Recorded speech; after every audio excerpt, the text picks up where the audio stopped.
So let's talk about depression.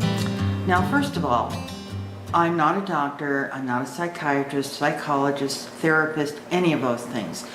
What I'm coming to you today with is a very, very interesting article about depression in women and also my experience with depression.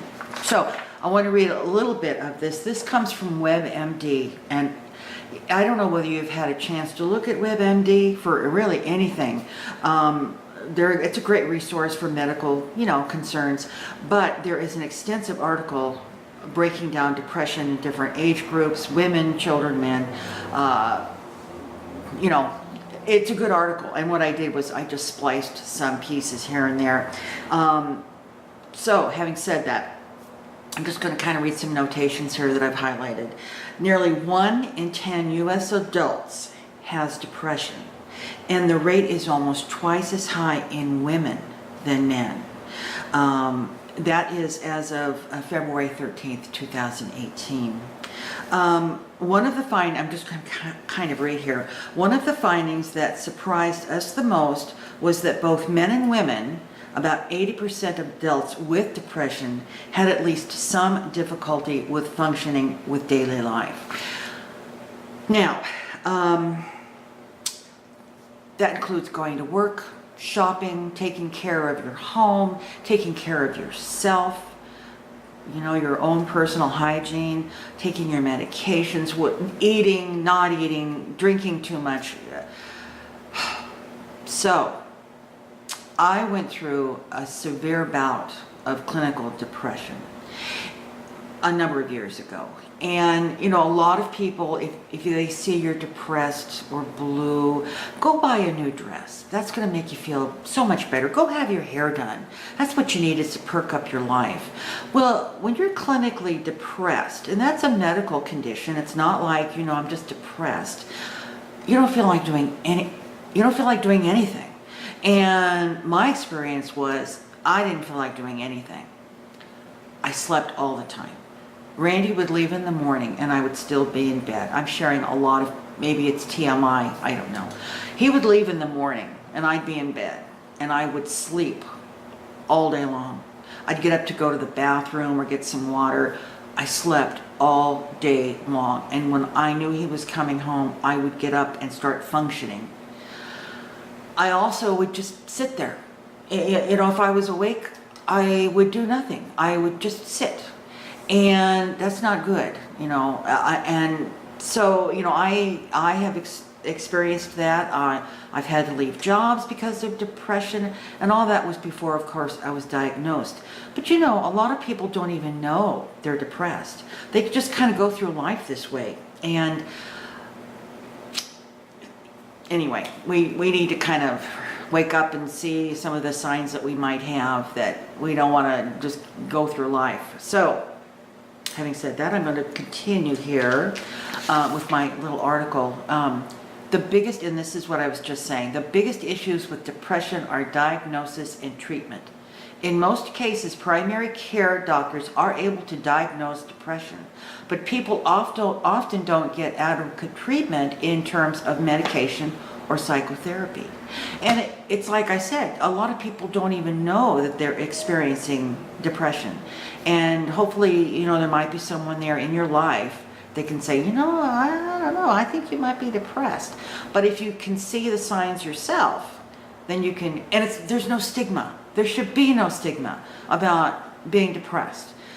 More and more people are waking up to the fact that they are. This is kind of the world can make you depressed, and that's maybe when you need to buy a blue dress. But if you have some real clinical depression where you have these periods of weeks that you're just checked out, you don't want to live life, you don't want to go out there and shop, you don't want to clean your house, you don't want to take a shower, that's a whole different form of depression. Okay, so and what I had just said was people often don't know they are depressed. They don't know it. And of course, treatment for a lot of people is medication, antidepressants. A lot of people, psychotherapy, maybe a combination of the two. I will say in my own experience, medication saved my life because I was in trouble. I was. here's more of the article. When people are depressed, they don't sleep or eat well, as I was saying. They are sad and have a negative view of life and the feelings of hopelessness. And, you know, we've had some pretty high-profile suicides in the last few weeks. We had Kate Spade, I believe is her name, and then we had Anthony Bourdain. And I wasn't going to bring them into the topic, but, you know, they're part of the topic. Those people seem to have it all, and they had demons. And had they been able to get help, maybe this wouldn't have been the end of their story. So, lastly on this article, it says, it has been shown before that women are more prone to depression than men, but the reasons are not known. Anyway, you know, it's a very serious topic. I understand the topic because I've lived it. You know, I've had some pretty dark days in my life, and why? You know, everything was good. Everything was good. I had a good marriage. I had a good job. I had a nice home. All that stuff that you'd think would just be it, like Anthony Bourdain and Kate Spade. But obviously, you know, there are some things in there that aren't working. And as I said, you know, a lot is diagnosis, a lot is therapy or medication. And, you know, if you are experiencing this sort of thing in your life, I hope this may have helped. I think it's a good conversation to have, and I would love to hear comments about it. And as I said, I am, you know, I'm not a therapist. I'm not giving anybody advice. I'm reading a really informative article, and I encourage you to go to WebMD. It's called Depression Common in U.S. Women Hit Hardest, and it's by Stephen Reinberg of Health Day. He's a reporter for them, and it's a phenomenal article. And as I said, I just cut out pieces that, you know, I felt were pertaining to what I wanted to talk about. And they've got, you know, surveys and data and all that throughout that article that kind of support this this epidemic, this problem. And you know, women over 60, we have gone, you know, a lot of us have gone through menopause. The kids are out of the house. You're dealing with retirement or money problems, or the kids are driving you crazy. Oh, you know, it's just, and you have to go out there, and it's a pressure cooker out there, and you know, all that kind of could close in on you. And then you have the clinical part maybe that's affecting you, and you start closing up, and that's what happened to me.